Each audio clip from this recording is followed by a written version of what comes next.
우리 옆에 계신 분들하고 한번 인사합니다. 잘 오셨습니다. 오늘 3부 예배 나온 여러분들을 주의 이름으로 축복하고 환영합니다. 오늘 할렐루야 찬양대에 아름다운 찬양 하나님이 기쁘게 받으신 줄로 믿습니다. 우리 지역에 있는 재미난 에피소드 하나가 있어서 소개하면서 설교를 시작하려고 하는데요. 1970년경에 전주 변두리 지역의 어느 교회가 건축을 하다가 재정적인 어려움이 있어서 아마 건축이 멈춰지다 보니까 그 건축하던 교회가 폐허가 됐죠. 잔디도 나오고 나무들도 자라서 폐허가 됐습니다. 그렇게 아마 수년 동안 방치가 되어 있었던 것 같아요. 그때 그 옆을 지나가던 문명호라는 집사님이 계셨어요. 어디 교회인지는 모르지만 이 문명호라는 집사님이 어느 날 그것을 지나가다가 성전이 폐허가 되어 잡초가 우거진 것을 보고 너무나도 큰 충격을 받았다고 그래요. 그래서 집에 와서 밤새 하나님 앞에 통곡하며 기도했답니다. 하나님 살아계시는데 이게 웬일입니까? 하나님의 집이 폐허가 됐습니다. 그러면서 통곡의 기도를 했대요. 그리고 그 다음 날 가까이 있는 전주 예수병원, 1970년대니까 전주 예수병원을 찾아가서 병원 측 관계자에게 이렇게 말했답니다. 내 눈 하나를 팔기 위해서 왔다. 이렇게 자신의 눈 하나를 팔기 위해서 왔다라고 말을 했어요. 병원 측에서 이런 경우가 없잖아요. 그래서 원장님에게 이야기를 했나 봐요. 그때 예수병원 원장이 1970년대는 미국인이 예수병원의 원장으로 있었다고 그래요. 그래서 그 원장이 이 문병호라는 집사님을 만났겠죠. 만나서 자초지경을 물어봤어요. 아니 당신 눈을 팔려고 하느냐 그랬더니 이 문병호 집사님이 하는 얘기가 제가 어느 날 길을 지나가는데 어떤 지역에서 하나님의 성전이 건축되다가 폐허가 됐습니다. 가슴이 너무나도 내가 아파서 내가 경제적인 여건은 없어서 내가 내 눈을 한쪽을 팔아서 자금이 마련되면 건축을 해드리고 싶어서 왔습니다. 원장이 가만히 듣더니 너무나도 큰 감동을 받은 겁니다. 이런 경우가 없잖아요. 이 사람의 마음이 너무나도 감동스러웠던 것 같아요. 그래서 예수병원이 전액 이 중단한 교회의 건축을 마무리했답니다. 전액을 지원해서 마무리해주고 이 문병호라는 그 교회 성도도 아닌데 마무리를 해주고 또 이 문명호 집사님을 그 교회 관리 집사님으로 임명하도록 요청을 해서 관리 집사님이 되고요. 여기서 끝나지 않고 이 원장님이 너무 감동을 받으니까 미국의 친구들에게 도움을 요청해서 문병호 집사님의 자녀들을 전액 미국으로 유학을 보냈다라는 거예요. 이게 우리 주변에 있었던 재미난 에피소드 중에 하나입니다. 이 문병호라는 집사님이 하나님의 전이 휘파린 것을 보고 거기에 뭐 잡초가 우거졌을 거 아니에요. 너무나도 가슴이 아파가지고 돈은 없으니까 자기의 눈을 좀 팔아서 자금을 준비하여 하나님의 집을 완공하고 싶어 했던 이 집사님의 그 마음을 하나님이 아마 받으신 것 같아요. 그래서 하나님이 좋은 사람들을 붙여줘서 눈도 팔지 않고 그 교회는 성전을 건축하게 되었고 자신도 교회 직장을 구하게 되고 또 자신의 자녀들은 모두 다 미국으로 유학을 가게 되는 이런 놀라운 축복을 경험했다라는 거예요. 왜 이런 일이 에피소드로 일어날까 저는 생각을 해봤습니다. 하나님은 당신이 거하는 처소를 원하신다. 이게 명제입니다. 이 설교를 저는 이런 한 마음으로 설교를 합니다. 여러분을 사랑하는 마음으로 오늘 말씀을 전하는 겁니다. 그 마음 여러분들이 이해하시고 마음을 여셨으면 좋겠어요. 왜 하나님은 당신의 집을 짓는 일에 관심이 많을까? 이유는 하나입니다. 하나님은 온 우주에 충만하셔요. 이 온 우주에 충만하신 하나님이 당신의 택한 받은 백성들을 만나기 위하여 성전을 지으라는 거예요. 그래서 그 성전에서 너희가 기도하면 내가 그곳에 가서 너희의 기도를 들을 것이고 내가 그곳에서 너희가 제사를 드리면 내가 그곳에서 너희를 만나 너의 제사를 받을 것이라고 하는 처서로 하나님은 성전 건축을 원하셨다. 이렇게 보면 돼요. 구약에 다윗 왕이 있습니다. 통일 왕국을 세우고 어떤 나라도 이스라엘을 침략할 수 없는 강한 나라가 돼요. 주변 나라가 조공을 바칠 정도로 다윗 왕의 나라가 대단했습니다. 그 당시 통일 왕국을 이루었으니까요. 그러고 나서 다윗이 자신의 그 다윗 성전을 다윗 왕가를 집니다. 그러니까 자신이 살 왕궁을 짓는 거예요, 다윗이. 여러분, 물자가 너무 많고 조공을 바치는 나라들이 너무 많아서 화려하게 자신의 집을 짓습니다. 왕궁이 화려할수록 왕권이 강화되는 그런 시대였기 때문에 집을 짓고, 다윗이 날마다 그곳에서 잠을 못 자요. 이게 이제 다윗의 마음인데요. 잠을 못 자는 이유가 뭐냐면 창문을 열면 하나님의 임재가 있는 성막이 낡고 허물어져 있는 거예요. 다윗 왕은 그걸 볼 때마다 눈에 밟히는 겁니다.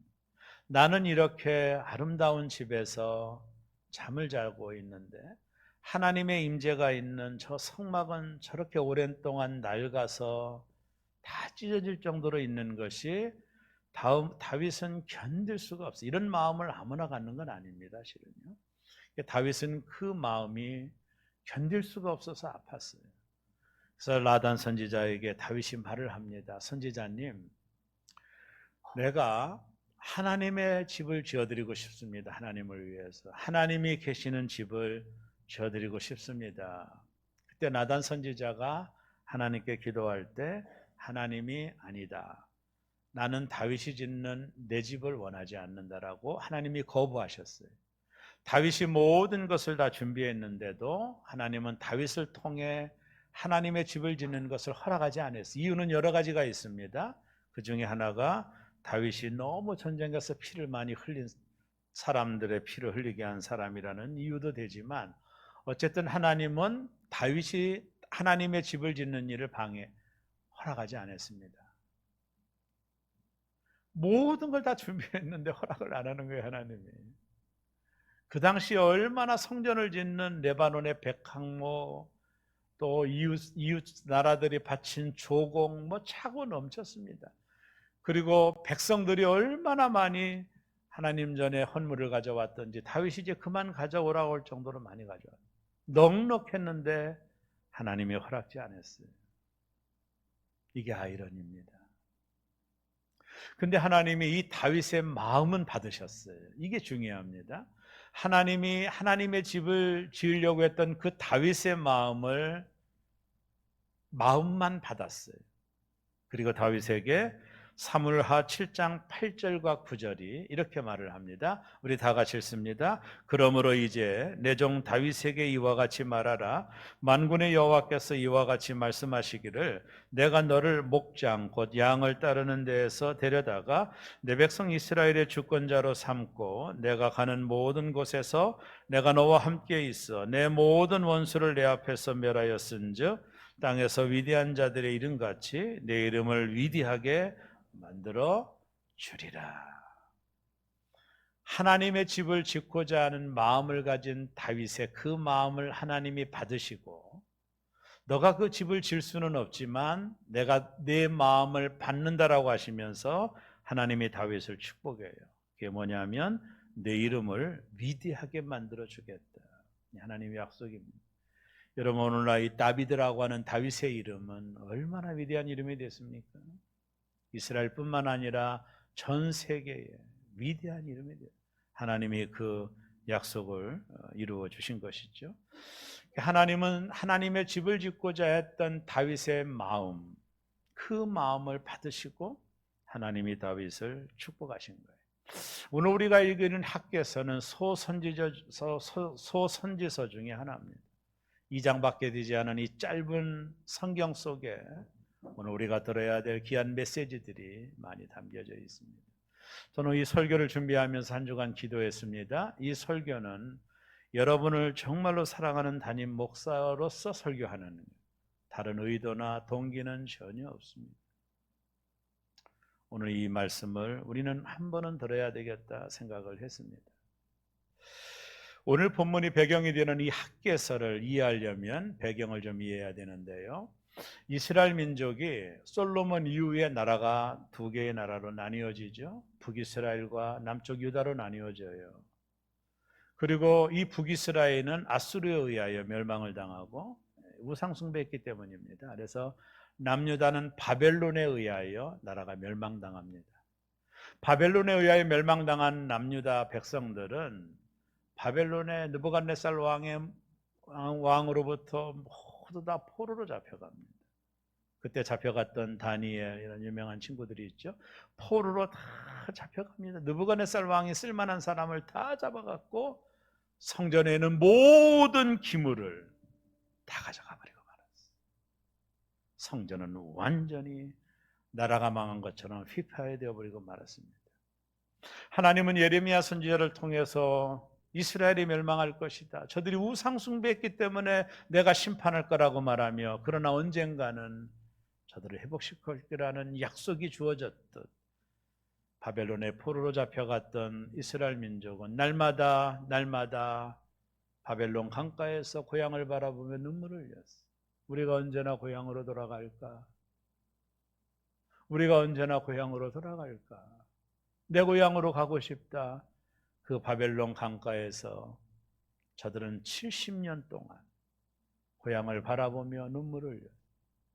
예배가 상실된 이곳, 더 이상 제사를 드릴 수 없는 이방 땅에서 저들은 너무나도 고통을 당해요. 마치 하나님의 은혜가 저들에게 주어졌습니다. 그 당시 이 바벨론은 엄청난 격변기를 겪어요. 페르시아 바사라라고 하는 세계사적으로는 페르시아죠. 페르시아 나라가 등장하여 바벨론을 먹어치웁니다. 그 강력한 바벨론이 멸망을 당해요, 페르시아에게. 그리고 페르시아의 바사왕이었던 일대왕이었던 고레스가 나라를 평정합니다. 내부 작업을 다 끝내고 난 이후에 고레스가 속국의 친화 정책을 펼칩니다.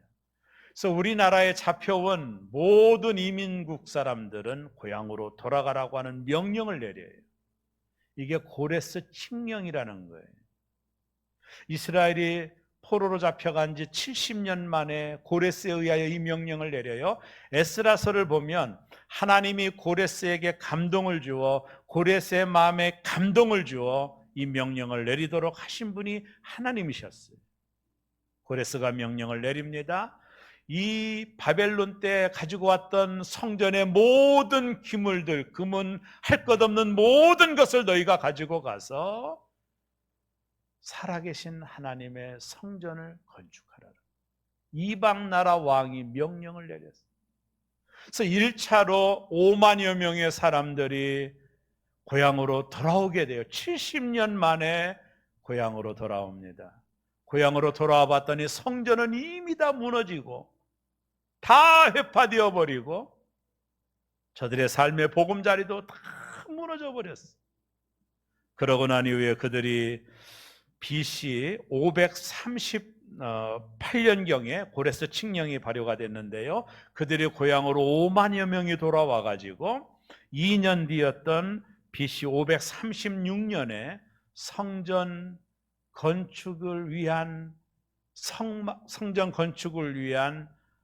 작업을 시작해요. 쉽게 말하면 기공식을 하는 거예요. 2년 뒤에 기공식을 합니다. 성전을 진 게 아니라 성전은 이미 무너져서 성막을 먼저 수리하기 위하여 건축 기공식을 합니다.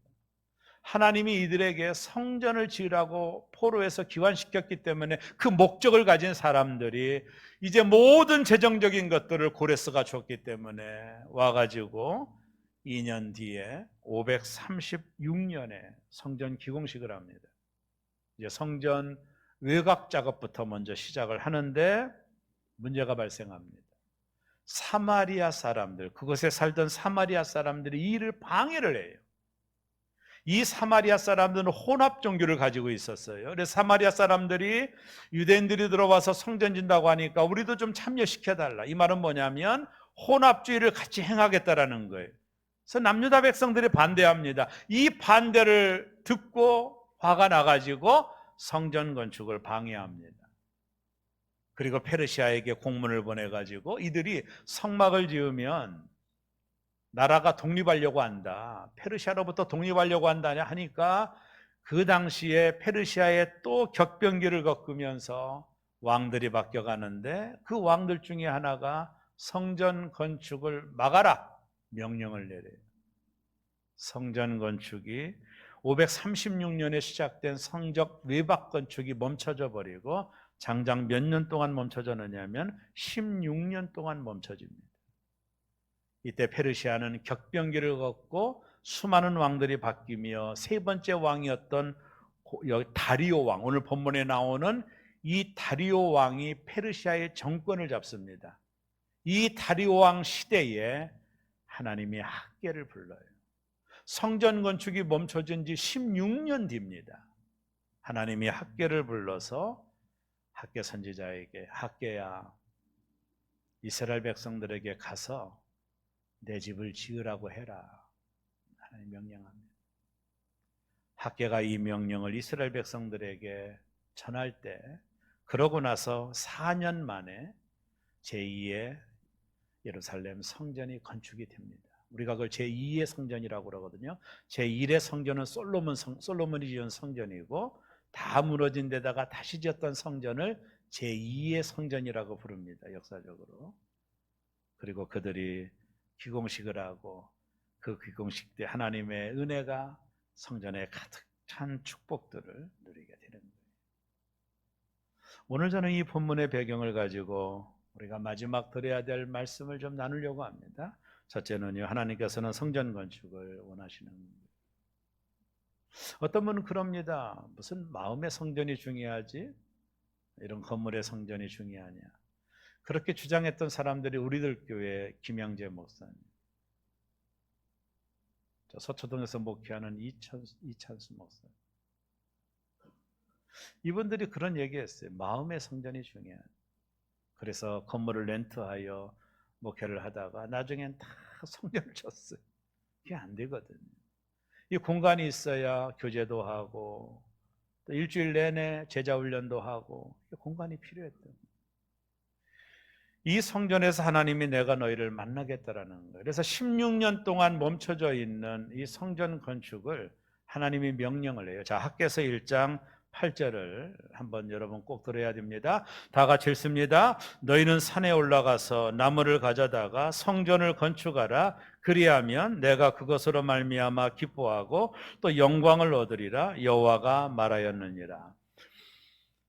너희는 산에 올라가서 나무를 가져다가 성전을 건축하라. 솔로몬의 1성전은 레바논에서 100항목을 수입을 했어요. 얼마나 화려한 성전이었겠어요. 근데 그 성전이 다 무너지고 하나님은 16년 뒤에 학개 선지자를 통해서 명령하기를 100항목 필요 없다. 나 그거 원하는 게 아니야. 너 저기 보이는 산 있지? 이 히브리어 원어에 보니까 그 산, 네가 눈에 보이는 저 가까운 산에 있지? 그 나무를 베다가 16년 동안 멈춰져 있는 내 집을 좀 지어줄 수 없겠니? 저 회파되어 있는 성전, 지붕도 없이 비만 오면 비가 새는 저 성전에 지붕 좀 덮어줄 수 없겠니? 내가 거기서 너희를 만나기를 원해. 내가 거기서 너의 예배를 받기를 원해. 내가 거기에 임재할 테니 나를 위하여 내 집을 지어줄 수 없니? 16년 동안 멈춰져 있는 저 기붕도 없는 내 집을 너희가 지어줄 수 없겠니? 좋은 거 원하지 않아. 레바논의 100항목도 원하지 않아. 난 그걸 원하는 게 아니라 저 산에 올라가서 시원찮은 나무라도 베가지고 제발 내 집에 지붕 좀 덮어달라 하는 것입니다. 이스라엘 백성들이 왜 10년 동안 성전 건축을 멈췄을까요? 그 이유가 2절에 나와요. 학개서 1장 2절 다 같이 한번 읽습니다. 만군의 여호와가 이같이 말하여 이르노라. 이 백성이 말하기를 여호와의 전을 건축할 시기가 이르지 아니하였다 하느니라. 여기 주목할 두 가지 문장을 주목해 보세요. 하나님은 뭐라고 말씀하시냐면 내 백성이라고 하지 않아요. 이게 대단히 중요한 관점입니다. 이 백성이래요. 내 백성이라면 너희가 16년 동안 지붕도 없는 내 집을 저렇게 할 수가 없다라는 이 백성이니까 그렇게 하지. 너희가 내 백성이라면, 내 자녀라면 내가 너희를 바벨론에서 풀어주어 자유를 줬건만, 성전을 건축하라고 모든 재원조차도 주었건만, 너희가 내 백성이라면 이럴 수 없다라는 거예요. 그래서 하나님은 저들을 이 백성이라고 불러요. 그리고 또 하나, 지금 때가 아니다라고 말을 했어요. 제가 지금 성전을 4번째 아마 질 겁니다. 특별한 목사죠. 그런 경우가 별로 없을 거예요. 하나님 저에게 주신 은혜이고 그만큼 고생했다라는 뜻입니다. 근데 성전을 지을 때마다 항상 소수의 무리들이 항상 하는 얘기가 있어요. 목사님, 때가 아닙니다. 지금 저 그 말 숱하게 들었습니다. 때가 아니라는 거예요. 왜 이들이 이런 말을 했을까? 왜 이들이 이런 말을 지금 하고 있을까요? 자, 4절을 보면 하나님이 정확하게 학개서를 통해 말씀해. 자, 학개서 1장 4절을 한번 다 같이 읽겠습니다. 이 성전이 황폐하였거늘 너희가 이때 판벽한 집에 거주하는 것이 옳으냐? 자, 하나님의 성전 지을 모든 재료를 가지고 왔어요. 레바논의 백향목도 있고요. 모든 게 갖춰졌는데 사마리아 사람들의 반대가 있자 이들은 때가 아닌가 봐 건축을 멈춰버렸어요. 그리고 하나님의 집을 지키기 위하여 준비한 모든 자재를 가지고 하나하나 다 빼내서 자신의 판벽한 집을 졌어요. 판벽한 집이 뭐냐면 지붕이 덮인 집이에요. 오늘날로 말하면 휘황찬란한 집을 지은 거예요. 하나님의 집을 지으라고 준비된 재료를 가지고 16년 동안 자기 집을 졌어요. 그러면서 이들은 늘 이렇게 말을 해요. 때가 아니었기 때문이었다고. 때가 아니라고 말을 했어요. 자, 이들이 집을 져서 하나님이 노하는 걸까요? 그렇지 않아요. 집을 진 게 잘못됐다라는 말이 아니라 이들은 우선순위를 놓쳐버렸어요. 여기에 대하여 하나님이 분노하시는 거예요. 여러분, 우선 이들이 바벨론의 페르시아의 포로로 들어올 때는 사명이 있었습니다. 고레스가 무슨 명령을 성전을 지으라고 모든 걸 다 주고 고향에 가서 너희가 믿는 하나님, 거룩한 하나님을 위하여 전을 지라고 했건만 저들은요 사마리아 사람의 반대가 있다고 건축을 멈춰버렸고 그리고 그동안의 10년 동안 하나님의 집을 지어야 될 재료를 가지고 자신들의 의리의리한 집을 진 겁니다. 여기에 하나님이 정말로 마음을 아파하신 것입니다. 그래서 학개서 선지자를 통해 하나님이 이렇게 명령해요. 학개서 1장 5절을 다 같이 읽어요. 너무 중요합니다. 그러므로 이제 만군의 여호와가 이같이 말하노니 너희는 너희의 행위를 살필지어다. 원어에 보니까 너의 그 속마음을 탁자 위에 올려놓으라는 거예요. 하나님이 숨기지 말고 때가 아니라고 그 거짓말하지 말고 너의 속마음을 탁자 위에 올려놓으라는 거예요. 하나님이 그걸 보고 계시다라는 거예요. 또 9절에서 이렇게 말합니다. 7절에서 다 같이 읽어요. 만군의 여호와가 말하노니 너희는 자기의 행위를 살필지니라. 네가 네 행위를 안다라는 거예요. 하나님이 내가 이스라엘 백성의 행위 그 마음을 안다라는 거예요. 너희가 때가 안 되었다 사마리아 사람의 반대가 있어서 못한다라고 핑계를 대지만 너희의 속마음이 뭔지 내가 안다라는 겁니다. 너희는 건축을 멈춰버리고 너희의 유익을 구했다라는 거예요. 너희가 먼저 할 일을 멈춰버렸다라는 거예요.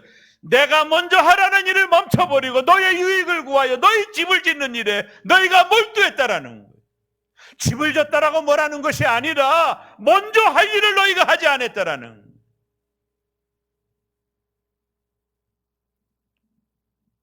그래서 학개서 1장 6절에 하나님 이렇게 말씀하셨어요. 너무 중요합니다. 다 같이 읽습니다. 너희가 많이 부릴지라도 수확이 적으며 먹을지라도 배부르지 못하며 마실지라도 흡족하지 못하며 입어도 따뜻하지 못하며 일꾼이 싹을 받아도 그것을 구멍 뚫어진 천대에 넣음이 되느니라. 도리아무 타불이라는 너희가 경제적으로 어려워서 건축을 못한다라고 핑계대지만 너희가 먼저 해야 될 성전을 짓지 않으므로 너희가 경제적으로 어려움을 당하고 있다는 거예요. 이걸 하나님이 학개서를 통해 분명하게 말씀하고 있는 거예요. 뿌릴지라도 수확이 적고 먹을지라도 배부르지 못하고 마실지라도 흡족하지 않고 입어도 따뜻하지 않고 도리하면 타버리라 아무 소용이 없다라는 거예요. 왜요? 너희가 먼저 할 일을 행하지 않았다라는 거예요.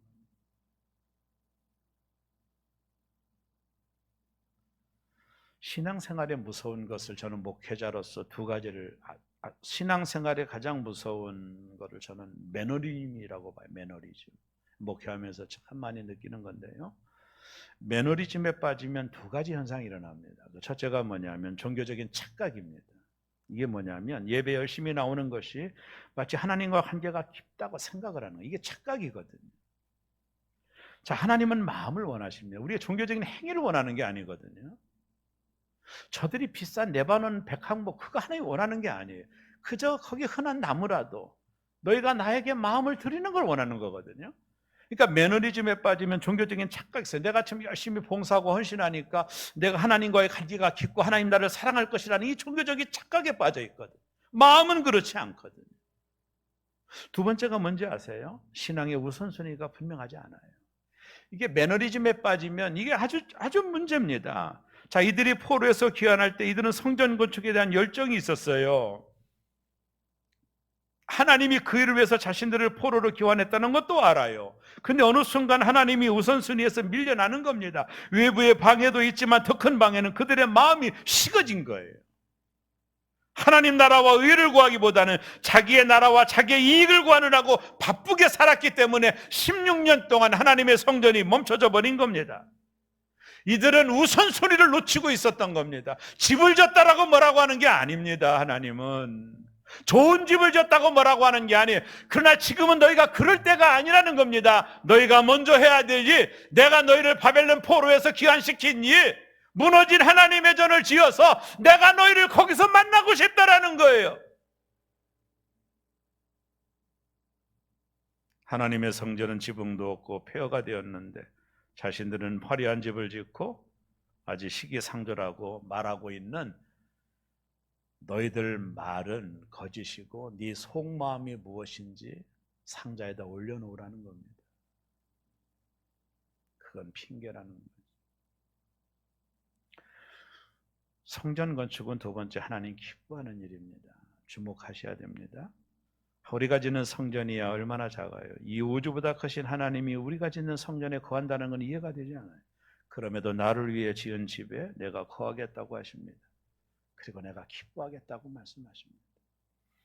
오늘 히브리서 1장 8절이 아주 중요하죠. 우리 다 같이 한번 읽습니다. 너희가 산에 올라가서 나무를 가져다가 성전을 건축하라. 그리하면 내가 그것으로 말미암아 뭐하고? 기뻐하고. 레바논의 백항목에 레바논 백항목은 필요 없어. 그냥 저기 흔한 나무라도 내가 살 집 지붕 좀 덮어주지 않겠니? 너희 지붕 보니까 으리으리하더라.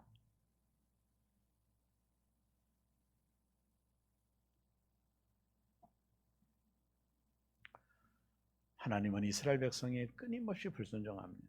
하나님 그 속마음을 너무나도 많이 하셨어요. 하나님이 이런 이스라엘 백성을 향하여 학개서 1장 9절에서 이런 엄청난 말씀을 하셨어요. 다 같이 읽습니다.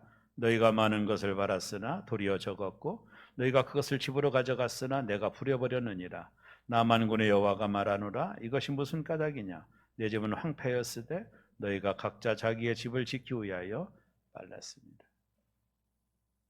많은 것을 바랐으나 도리어 적지 않았냐? 너희가 그걸 집으로 가져갔으나 내가 부려버렸느니라. 이것이 무슨 까닭이냐? 내 집은 황폐였으나 너희는 각자 자기의 집을 짓기 위하여 빨랐습니다. 결국 우선순위의 문제를 지적하고 계신 거예요. 지금 우리는 비전센터를 건축하고 있어요. 여러분이 지금 8개월 돼가고 있는 이 8개월 동안 여러분이 꼭 해야 될 일들이 있습니다. 여러분이 먼저는 이 일에 관심을 가져야 돼요. 이 기간 동안 다른 거 하시면 안 됩니다. 하나님은 온통 여기에 우리를 바라보고 계셔요.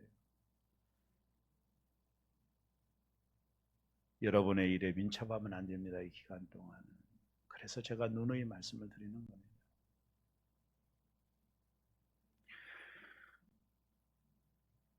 오늘 제가 설교 모두에 여러분을 사랑하기 때문에 이 말씀을 전한다고 했던 거 기억하시죠? 저희 교회가 이제 건축이 좀 마무리되고 다음 세대를 위해서 제가 보았던 환상들이 있기 때문에 진행하는데요. 교회가 좀 여러 가지 어려움이 좀 있었죠. 건축을 막 하려고 했더니 여러 가지 문제도 좀 있었지만 그래도 하나님의 은혜로 또 여기까지 왔습니다.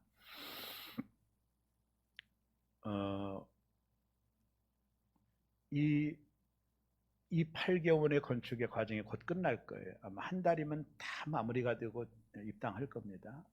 늦게 잡아도 한 달, 그 전에 다 아마 하게 될 텐데 여러분이 이 기간 동안 여러분들의 헌물을 제가 요구했어요.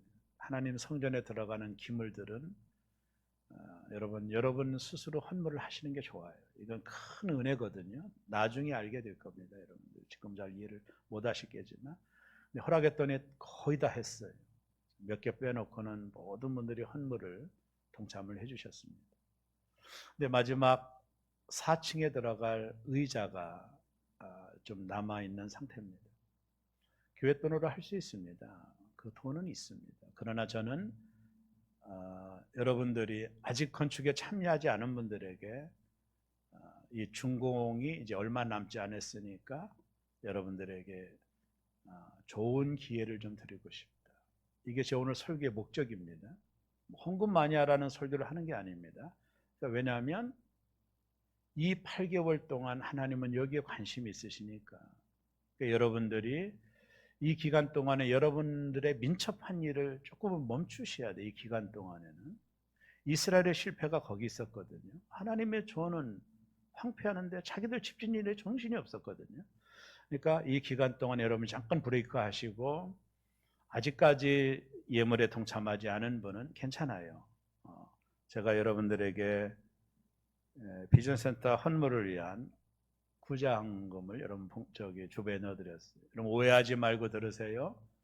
여러분의 마음을 좀 조금은 좀 위로해드리고 싶고 좀 자유함을 드리고 싶어서 시작한 겁니다. 의자 하나 값이 10만 원인데 우리가 알아봤더니 근데 한 구자 아직까지 참여하지 못하면 지금까지 하신 분들은 할 필요가 없고요. 또 감동이 있으면 또 어쩔 수 없지만 한 구자라도 여러분 한번 이 일에 동참해 주셨으면 좋겠어요. 간곡히 부탁드립니다. 이게 지나고 나면 더 이상 할 수 없습니다. 그러니까 한 구자라도 부탁하고 좀 여력 있는 분들은 세 구자, 네 구자 해도 뭐 괜찮고 아니면 건축원금을 준비한 분들은 그것으로 해도 좋고 어차피 필요하니까 그래서 이 구자헌금은 목적은 하나입니다. 여러분들에게 조금 좀 부담감을 좀 덜어주고 싶어요.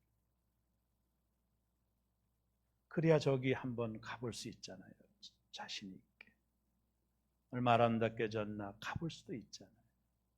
행복하게. 그 부담감을 덜어드리고 싶고 10만 원이 한 구자가 너무 어렵다면 의자 다리 하나만 해도 돼요. 2만 원. 다리 하나만. 정말입니다. 다리 하나만이라도 해도 돼요. 상관없어요. 여러분들이 모두 동참해서 저곳을 여러분들도 한 번은 가보셔야 되잖아요. 그렇게 아름다운 지은 집 가보셔야 되잖아요. 가는 일에 장애가 없도록 자유함을 드리고 싶고 모두 다 많지 않아도 좋아요. 다 동참해 주셨으면 좋겠어요. 하나님이 많이 기억하실 것입니다. 하나님은 경제적으로 어렵기 때문에 성전을 건축하지 못하는 것이 아니라 성전을 건축하지 않기 때문에 경제적으로 어려움을 겪고 있다라고 말하고 있는 거예요.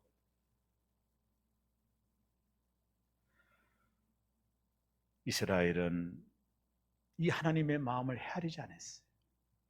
16년 동안 헤아리지 않았어요.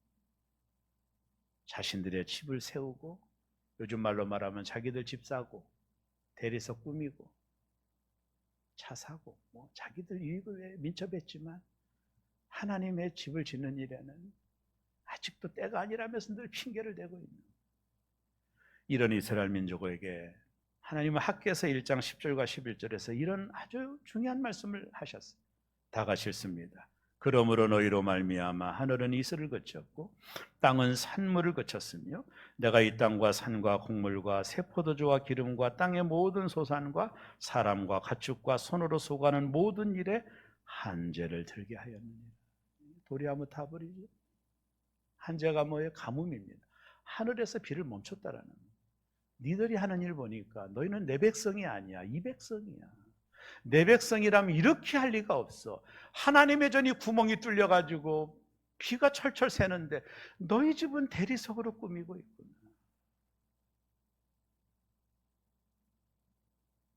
우선순위에 실패한 거예요. 결국 그들은 경제적으로 어려워서 성전을 짓지 못한 게 아닙니다. 성전을 짓는 일을 힘쓰지 않으므로 경제적 어려움을 겪고 있는 거예요. 사랑하는 성도 여러분,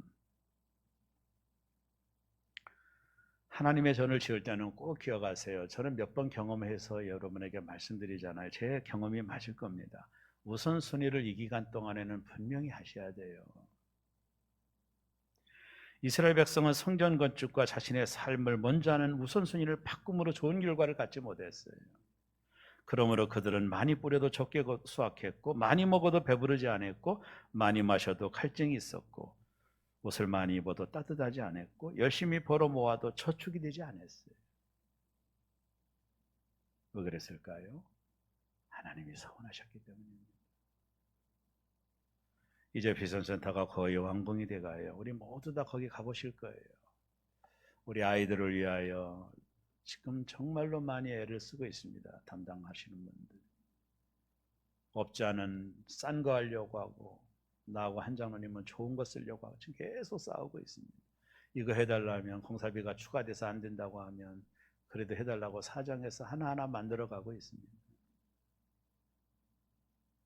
사랑하는 여러분, 하나님의 집을 짓는 우리 아이들이 뛰어날 하나님의 집을 짓는 이 좋은 일에 하나님은 온통 우리에게 관심이 있다는 걸 꼭 기억하시고, 여러분, 우리가 하는 민첩한 일은 잠시 좀 멈춰두고 나중에 하시고 하나님의 집을 짓는 일에 여러분과 제 마음을 다 쏟아주셔서 아름다운 집을 지어지고 이곳에서 아이들이 마음껏 뛰놀고 하나님의 영광이 드러나는 우리 새롬교회가 옛날 상광교회 영광을 회복하는 그런 비전을 제가 보았기 때문에 그 꿈을 꾸며 다니엘과 같은 인물들을 키워내고 영향력 있는 아이들을 키워내는 교회로 쓰임받기를 원하고, 센터가 지어지면 첫 번째 비전 캠프가 올해 진행이 될 텐데 여기 우리 교회 부총회장 되시는 인우동 교회도 아이들을 보낸다고 하니 오면 안 되는데 또 오신다고 하네요. 우리는 그쪽으로 광고한 적도 없는데 이 아이들이 와서 하나님을 만나는 놀라운 역사가 있기를 바라고, 이곳에서 날마다 문화 강좌가 열리며 세마 교육이 진행이 되며 많은 계획들을 가지고 있는 이 비전들이 하나하나 이루어 나가게 될 것이고, 젊은 사람들 그리고 연세 드신 분들을 품어내는 교회가 되기를 꿈을 꾸고 있는데 이 건축이 이제 얼마 남지 않았으니 마음을 모아주시고 여러분들도 기쁘게 그것을 방문할 수 있는 마음의 짐을 좀 내려놓는 시간을 갖고자 센터 한고자 헌금을 시작했습니다. 제 마음을 여러분이 이해해 주세요. 헌금을 걷고자 하는 마음은 1%도 없습니다. 기억하시고 다 협력하셔서 우리 새롭게 위대한 교회니 다 협력하셔서 하나님의 영광이 이 교회에 넘치는, 아마 이런 설교는 이제 더 이상 없을 겁니다. 하나님의 영광이 넘치는 교회 되기를 주의 이름으로 축원합니다. 아멘이 찍어서 설교를 다시 시작하겠습니다. 처음부터 지금 이 페이퍼를 돌리고 있습니다. 우리 교회는 훌륭합니다. 잘 해내실 것이고 잘 될 겁니다. 지금까지 헌신한 여러분들을 축복하고 하나님이 기억해 주실 겁니다. 여러분 의자되는 드린 분 이름을 꼭 적어 놓겠습니다. 크게는 못 적어 놓습니다. 저 뒤에다가 작게 적어 놓고 기념으로 하겠습니다. 여러분도 협력해 주시고 하나님의 전이 완공되는 날 여러분도 기쁘게 그곳을 방문하여 함께 이 축제를 누릴 수 있는, 학계가 축제라는 뜻이거든요. 이 축제를 누릴 수 있는 그날을 기다리면서 우리 새롭게 다시 한번 일어나고 다시 한번 회복되고 하나님의 영광을 바라보는 교회가 되어주시기를 바랍니다. 여러분 하나가 되기를 원합니다. 어둠의 영들이 떠나가기를 원합니다. 하나님 기뻐하는 비전입니다. 꿈을 꾸며 나가는 새로운 기회 되시기를 주의 이름으로 축복합니다. 기도합니다. 주님 감사해요.